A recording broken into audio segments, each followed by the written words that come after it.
afternoon and welcome to the Live Wire. I'm Meg Whalen, the Director of Communications and External Relations for the College of Arts and Architecture. And this afternoon we have with us Director of Galleries, Crista Cammaroto. And she's going to talk to us about a really interesting exhibition that has just opened at the Projective Eye Gallery in our Center City building. And we have our big event this Saturday around that. So Crista, tell us, welcome first. Thank you. And tell us a little bit about this show that we have in our downtown gallery. Well, this exhibit originally came from just the idea that a lot of people have an aspiration to fly, including a lot of budding artists. As I used to teach, I used to see a lot of students putting wings on themselves or other things. As a mother, I've seen my son try to fly in many attempts. And I think as people and in the arts and in literature, there's many references and many archetypes to flight. And I've also been very known for doing some kind of heavy content shows, and I wanted the challenge of doing something that was a little bit more uplifting. So I searched around the world from my desktop computer for artists that had pre-existing work about flight. And then I also commissioned some of our regional gems to consider ideas of flight and to make new work about it. So it's a combination of new works that we commissioned and of pre-existing works from several different artists around the world that have an international reputation. They're all living in this country, but a lot of them exhibit worldwide. Well, that's great. So the exhibition is called ICARUS. ICARUS. And of course refers to the Greek mythological story of Daedalus and Icarus's wings were attached with wax, and he flew too close to the sun. And too close to the ocean. He didn't stay in balance. Yeah. Even though his father had warned him. Had warned him, yep. So he didn't listen to his father. No. And so he crashed. His wings melted, the wax melted, the feathers fell off, and he crashed. And so I guess as a parent, you could identify with Daedalus. I certainly can. As well as with Icarus. Yes.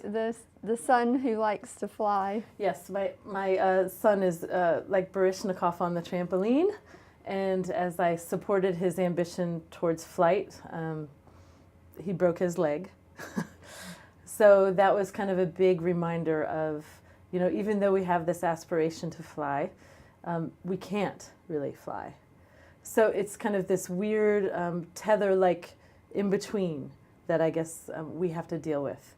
And the arts is a really good way to explain that. But you know, the ambition towards flight and creating work and using metaphor and creating a state of mind for flight, I think is a really important thing, because we have a very strong physical existence in this life. We feel heavy, we're mentally heavy. We have this kind of big gravitas of our intellect that we have to deal with all the time. And actually that gravity is what pulls us in and keeps the atmosphere around us and makes life possible. But I think because we have such an evolutionary spirit as a species, we've always had to deal with that aspiration to fly and work with that. And so we have several different artists that are doing that in different ways. You know, we have Kaiser, who's a local artist who is a graphic designer and a t-shirt maker and poster producer. And he actually created his own version of that predicament with a Cupid-like baby in a diaper and a jetpack.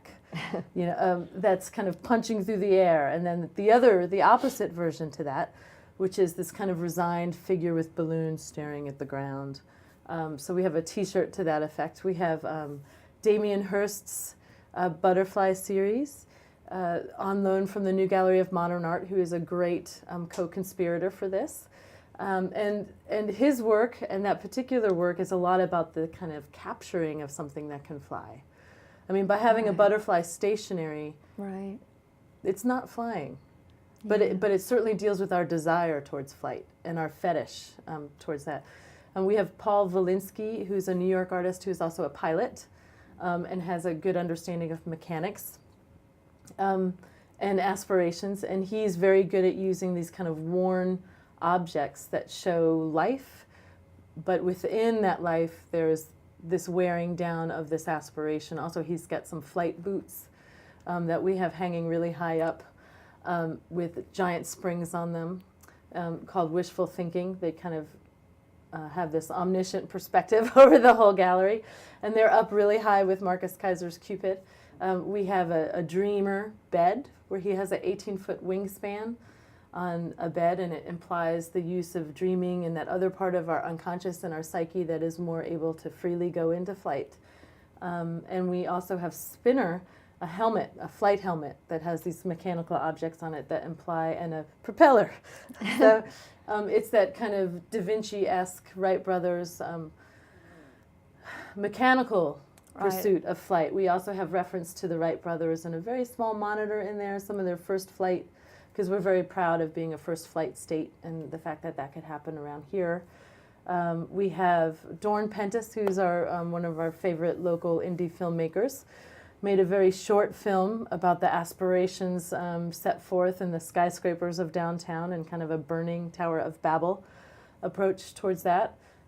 We have Ashley Lathe, who is a great printmaker, interdisciplinary artist, and teacher in town, also a former resident of the McCall Center. He did our front window piece, which is a very thoughtful, more conceptual piece where he actually processes part of his concept. So he recontextualized Raphael's School of Athens painting.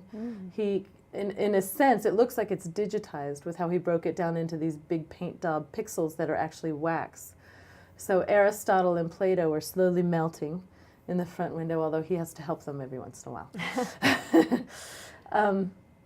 We have Jennifer Fidel, who's a wonderful pillow maker, costume designer, interdisciplinary artist who's been working on a series called Museum of Dream Anthropology. And she made a beautiful set of wings that are probably most like the ICARUS wings. They almost look like they're melting in gold. Well, and those are the wings that are on the poster that we created, which people can see on the screen. With her triumphant gesture. Yes, so the poster that promotes the opening, the Saturday evening opening, but we can show the entire image of that set of wings in full display. And speaking to that, I mean, I'm a curator that really gets in there with the artists. That's my ladder that we set her up on. You know? So as soon as she completed these, we put her in the park and up on the ladder. And I actually enjoy the very celebratory, aspirational, decorative aspect combined with the real mundane, banal of just a paint on a blue ladder that might match the costuming that she created. And so are these feathers that have been painted with gold paint? Those are all duck feathers that she gold leafed, and she has a leather piece in the center. She was very ambitious with the wingspan for it. So although she can wear it, it's very damaging to the actual costume when she does wear it. So I'm not sure. I'm going to try to get her to do a little 5-minute performance. And then speaking of performance, we have one of our region's best performance artists that I've known, Jennifer Marie Wallace, who's also a professor here. She teaches for art and art history. She's going to be doing a piece called Solar Maze in the back green. The back green architecturally, or landscape architecture, in that kind of aesthetic, it looks like a place to take off. Into and this the is the back green of our Center City building uptown. Thank you for saying that. We needed a reference for that. So she'll have 10 ladders where she's ascending and descending for that in her Victorian clothes. And it will be an endurance performance and will probably take almost the greater part of 2 hours. So that'll be going on sort of throughout the entire opening reception period. Exactly, from 6 to 8. That'll just be an ongoing thing that people can come and go and watch while they have their wine and food and look at the other works. And at 7 o'clock, which is really the midpoint of the evening for us, we will have D'Angelo Dia, who is another performance artist and great spoken word a person of town. He will be doing a piece about superheroes and flight And then I'll introduce all the artists that will be there, several of them will be there. And then Christopher Davis, one of our professors in the English department, who teaches creative writing here and is a great poet and has published several books, he will do a reading from some of his own work that we actually have in the gallery, and from another work that he feels goes along with the Icarus theme. And if you've heard him read also, in a very different way to D'Angelo Dia, but there's a similar exuberance that happens. You kind of feel like you're flying as he gets you excited with what he's talking about in his poetry and prose. And where will those readings take place? Will they be outside, or will they be in the gallery? Or? Well, we're going to try to allow the outer back green to just be owned by our performance artist, Jennifer Marie Wallace, and we will do these inside just in front of the gallery on a platform so people can see us. Our gallery, although it feels very big and has big aspirations of its own on a continuing occasion. It's a small space when you get it full of people. Yeah, so. yeah, as you know, yeah. Well, let's look at the gallery. I've got some pictures here of the show, which you already have installed. Yes. And so here's an image of the sort of the entrance, what you would see when you first walk in the gallery door.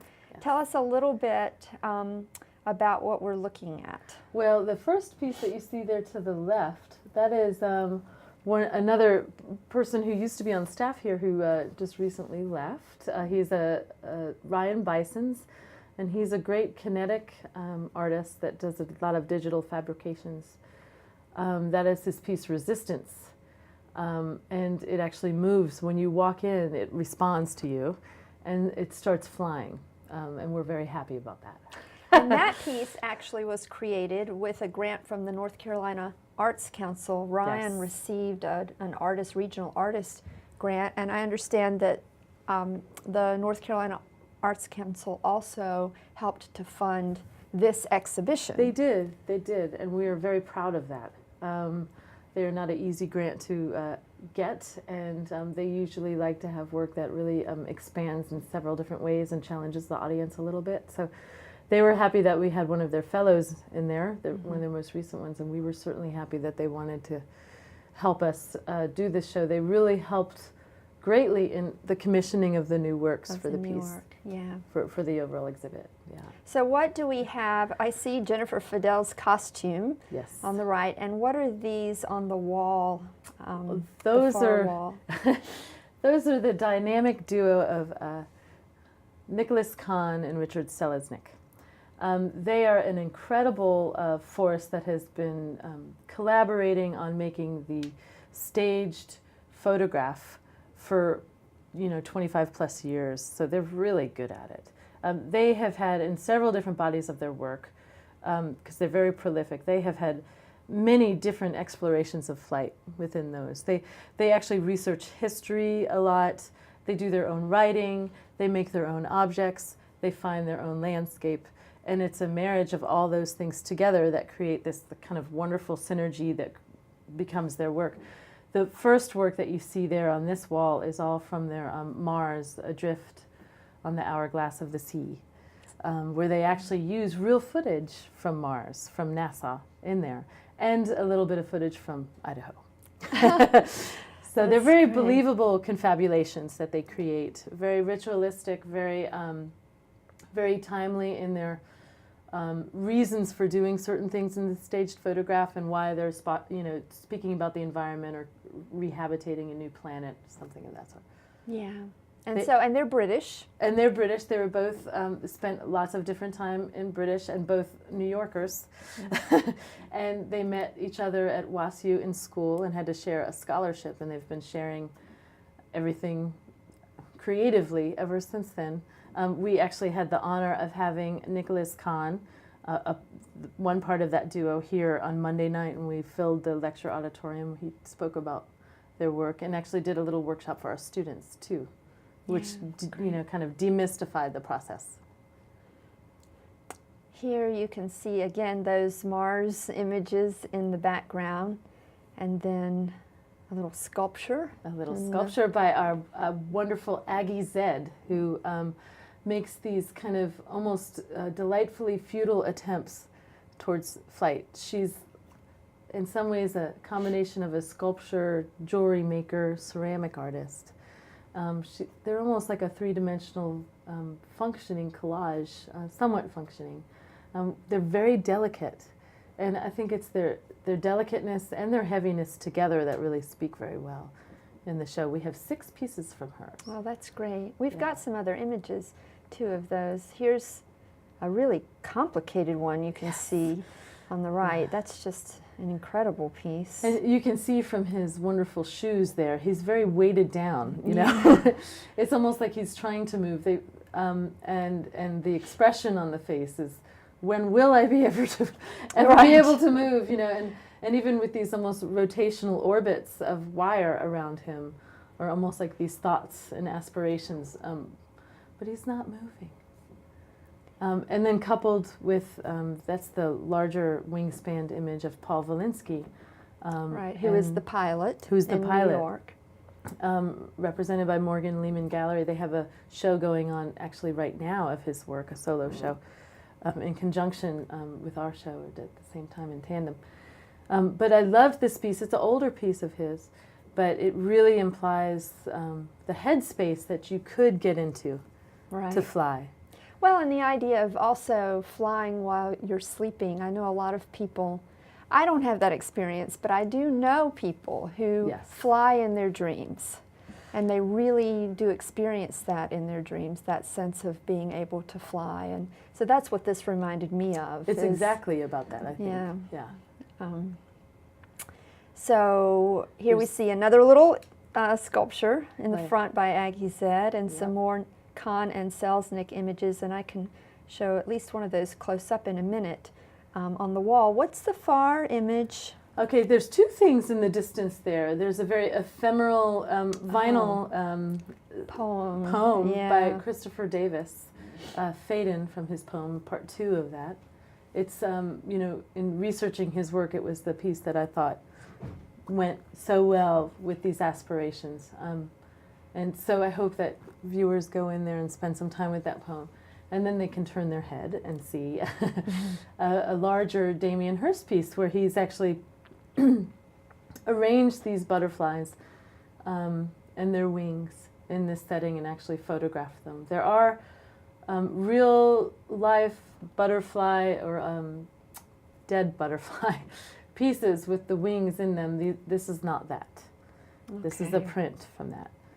Some of the butterfly works of his actually have brought on some criticism, but it's an interesting dilemma that they brought up. Well, and Damien Hirst is controversial anyway. I mean, that's one of the ways he's made his extraordinary fame, and there's no doubt that he is the most, by far, the most famous artist in this show. Yes. And particularly with dead animals.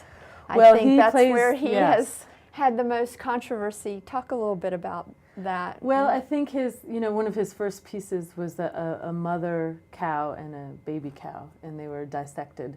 And as a mother, and if I had to be his mother, which he has a very estranged, struggled relationship with, I would have to look at that piece and have some real problems too. But I think he also is speaking to the way we commodify and deal with things and try to solidify things and try to hold on to life. A life that is so ephemeral and goes away, and that is so physical and can't be held on to. So it's almost like his actions show how thick we really are, and how killing really we can be as a species, and how we examine things and how we pick things apart, how we have to hold them in a jar of formaldehyde. His butterfly pieces in a lot of ways speak to that too. There's a capturing in there. And it's in that capturing and then the representing of what's been captured, that problem that's created for the viewer, I think, is where he's really comfortable. And so to put the viewer in a dilemma is intentional on his part. And that place where the viewer has to sit, being uncomfortable, becomes a place of consideration, I think. So I like that about his work. And I'm really happy to have these prints of his in there. Yeah, and they're beautiful. They are beautiful. I mean, they are. Yes. They have you know, at their core maybe some disturbing qualities because of the message, but they certainly are beautiful to look at. Well, and they bring up the idea of how much we love to stare at the things like birds and butterflies, and Right. and how much we wish to be like them. Yeah. Yeah. Here's a nice aerial view. Aerial view. Yeah. And you can, because of the architecture of our Center City building, you can climb the stairs and you can look down into the gallery. And so this is a really nice picture of that Paul Valinsky flying bed. Yes. Bed airplane. Yes. When we, I have two great people who work with me, Donna Sofsky and Todd Payne, and when they started to unearth this from the crating that it came in, Donna was, Crista, you know, this is 18 feet across. What are we going to do? But we negotiated the space, and really the way that I designed the show was to take advantage of this 22-foot point and all the translucence of the gallery. In a sense, the boots up there, also by Paul Valinsky. Way at the top, way you at can the top. see the boots hanging. It's very hard to see. They're right next to a tire. And the Cupid that you can see in the behind image, almost like an after image of the Cupid on the window. Right. I wanted people to feel a little bit like a fly stuck in a window trying to get out of the window, you know. So to expand up to the top was a really important thing for this show, to keep everything on the ground and to keep everything too easy. Just wouldn't have been a good representation of an attempt at flight. So, in the distance here, you can see one of the T-shirts yes, that Marcus Kaiser. And my understanding is for people who get there early on Saturday evening, there's the opportunity for a free T-shirt. there is the opportunity for the first 25 T-shirts will be signed and given away. Marcus will be there. And so if you get there early, you get T-shirts and probably some really great food. And also, after that 25, are there others for sale, or is yes, that all there is? I think he's going to have a very affordable price. Great. So people will, even if they're not among the first, You'll still be able to still get be them. able to get one. Even There will just be a won't limited edition quality to these T-shirts, Yeah. though, and that's what we like about them. We wanted to create a phenomena around the idea of flight, and Marcus was perfect in how he did that. So Yeah, that's fun. I think that's great. yeah, and they're beautifully kind of understated. You have to really look at what they are to understand what's going on within them. So I think they're interesting in that way, because a lot of T-shirts have too many graphics Right. on them, and they're just too broad. Right. And in the very distance, we can see Dorn Pentis's video Yes. of the skyscrapers. Yes, he has helicopter footage in that, and some beautiful, very elusive flames superimposed with that. A thunderstorm on the Piedmont with downtown in there. So he was very focused on a view from downtown, which is really the only place in the exhibit where you get a real sense of place and a sense of the region that the show is occurring in. So I'm really thankful to that from him. And then here, what I wanted to do with this slide was to kind of show again, the Aggie Z sculptures. You said we have 6 in the exhibition. And of course, this is a better view of those shoes, those Yes. boots, those flight They're boots hard and to see. springs. You can see them much better here. But then we have this close-up image of one of these sculptures, and I wanted people to be able to see really how complicated and imaginative they are in their construction. And very tiny. I mean, they Yeah, really, they are tiny. they really inspire the viewer to get real close to them. They're very fragile. They're weighted in a very particular kind of tripod way. And I think the craft in them is really very different. Yeah. It's almost a little Road Warrior-like, Yeah. you know, or is. Dune-esque. And I love that about that. You know, it's kind of this apocalyptic, mechanical, Mad Max. Mad kind of. Max attempt towards flight. Yeah. And when I asked her to be part of the show, she said, I couldn't think of a better setting for my strange appropriations with these wings and other fasteners and things of that. So it's just lovely how they have this aspiration, but they're so laden down with how they're connected to themselves. Right. And that becomes part of the aesthetic. she's really almost a jeweler. And she's in Virginia, is that correct? She's located in Virginia, but she showed at the Halsey Institute for Contemporary Art in Charleston, is also represented by galleries in Charleston and several other places. So she does really well. Yeah. She only has her undergrad too, so that's pretty proud of impressive. her. And here's another one that's a horse, Yes. but it has human feet on the back and horse feet on the front. Yes. And wings, of course. And wings. And, So, and wheels that don't work but look like they should work. Yeah. So several ways to land, several ways to run, several ways to be stationary on the ground. Yeah, this is a fantastic. But that's a wonderful read on that, Meg. I love that you could even see those legs in the back. A lot of people don't see those. And then, of course, they're heralded by these extensions that come out and go to nowhere. Right. Too, that are very much like a wingspan. Almost more wing-like than the wings that she's actually added to them.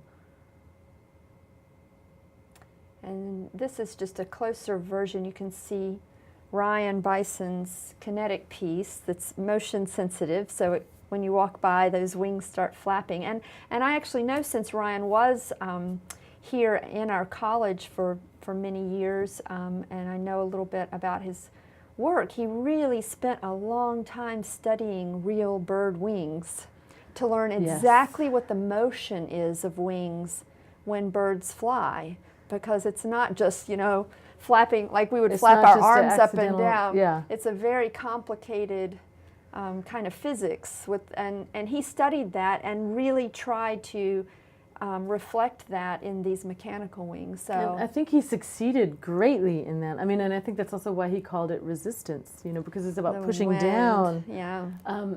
By pushing down, it's lifting up. And when you walk into the gallery and can get a closer look at these, the actual shoulder of the wings and the way that is designed and engineered by Ryan is just exquisite. Yeah. And the elbows that allow for the movement. And motion sensors in the gallery world, they can work or not work.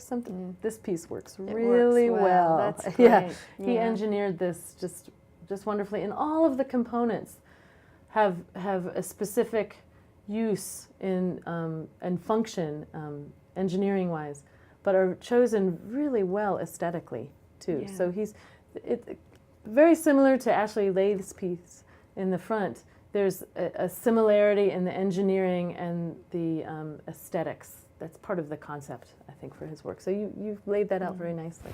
And we have the Cupid flying up there on the wall with the jetpack, so you see a little bit better. He's punching in through the this air. image. And I see a quote from Victor Hugo, Les Miserables. Every bird that flies has the thread of the infinite in its claw. Is that what that? It's hard to read it. It's so pale. And we wanted it somewhat ephemeral. And thank you for reading that, because I didn't put my glasses on for this. Yeah. So, and that's that idea of the infinite. And grasping the infinite, which is ungraspable. Yeah. So that's a beauty. And I know you have other quotes, literary quotes, that become part. People will have to come and read to find these beautiful literary evidences. There's a beautiful Mary Oliver in there. And we're also open during the day this year on Saturday, October 18th, with the Literary Festival. And that is a very carnivalesque approach towards literature and kids' literature during the day. The night before is more of the adult version on the Friday night, the 17th. But we're happy to be teaming up with them for this. So people can hear some poetry readings then and other things. The last two, very quickly, I just wanted people to be able to see a little closer a couple of the prints that are in the exhibition photographs. This is again a Kahn and Selznick, and it looks like, is that a monk? Or it's some kind of, I can't tell what that man is dressed like. I know. But it's an interesting... They're very interested in history and period clothing and costuming and how that came about and how that looks in the photograph, because it takes you out of today, I think, and puts you into this other space. That image is actually Nicholas Kahn in a coat. So that is very him. Nice That's coat. the artist. That's him, and he's actually standing in that tree with the grass growing around it. And the only confabulation here is a digital one where he actually photographed the birds and put them in. And added them in. Yeah, I And- thought it had to be just too coincidental that those birds flew. Yeah, it would. I mean, and if you've ever they would tried have to be there for days. Oh, and I've actually tried that. It's very hard. You would never be able to get them that perfectly in there, but with Photoshop you can, right? So I mean, so you have two different, and that's actually part of this, that grasping the infinite in the claw. I mean, through art you can get a thread of that by making these metaphors and creating these narrative situations, and you're not laden by honesty. Right. Yeah, it becomes a mystic kind of magical. It does. thing. And Richard actually does a lot of the Photoshop on that, whereas Nicholas does a lot of the building and jumping into the frame a lot too. And then this is just very quickly, again, one of the Damien Hirst, and again, they are so beautiful. They And are. the color, and I think how they're so simply stated, and to have this reddish butterfly on a green field. yeah, it's just striking, It really. is. And the energy between those two is lovely. Yeah. So the show will be up until Christmas. It will be up until Christmas And through that the holidays. gallery and is open every single day from morning till night. So there is really no reason not to come see these works. no So- reason. No and if reason. you come Saturday, there are the performances, the poetry reading, performance art, and T-shirts. So it's And a good t-shirts. reason to come out Yes. and go to the literary festival in the afternoon, come to the opening in the evening. And thank you so much for joining us. Thanks for having me on here. Yes, thank you for joining us for the Live Wire, and we'll see you next week.